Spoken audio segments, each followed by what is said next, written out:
Қайырлы күн баршаңызға. Менің каналыма қош келдіңіздер. Бүгін сіздерге осындай фарштан картоп тетімді картоп дайындайтын боламыз. Менімен бірге болыңыздар. Ең алдымен қазанымызға май құйып, май қызғаннан кейін пиязымызды қуырамыз. 5 минуттан кейін 5 минуттай қуырып, одан кейін фаршымызды саламыз. Фаршымызды салып, 10 минуттай қуырамыз.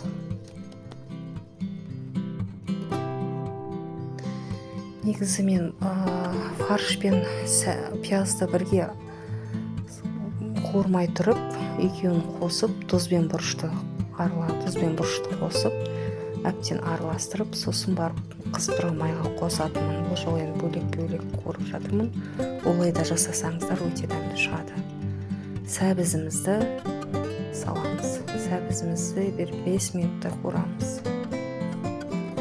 5 минуттан кейін осындай тәтті болгар бұрышын қоссаңыздар болады, қызанақ қоссаңыздар болады, және сарымсақты қоссаңыздар болады.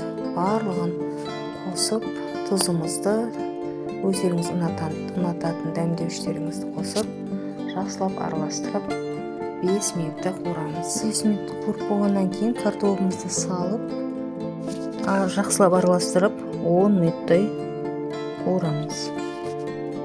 Енді соусын дайындайтын боламыз. Ол үшін бізге 2 ас қасық томат пастасына салқын су құямыз. Тұз, бұрыш, шымшым, паприкамызды қоссаңыздар да болады.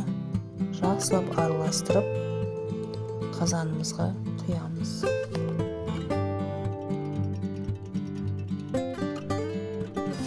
Суын сәл азырақ құйсаңыздар да болады. Мен үйдегі картоптың соғын осылай соғы көбірек болған үйдегілер жақсы көреді, сондықтан мен сәл көбіректеу құйдым.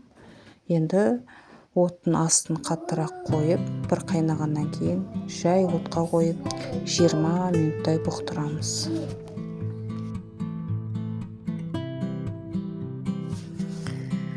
20 минуттан кейін картопымыз өте дәмді болып пісті. Өте оңай рецепт, жасап көріңіздер. Ас болсын. Соғында біздің отбасымыз осындай картоп соғын жақсы көреді. Соғын құйсаңыздар да болады.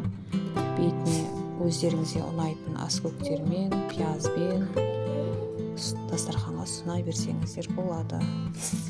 Егер видео ұнаса, комментарий қалдырып, лайк басып, каналыма тіркелуді ұмытпаңыздар. Келесі кездескенше аман сау болыңыздар.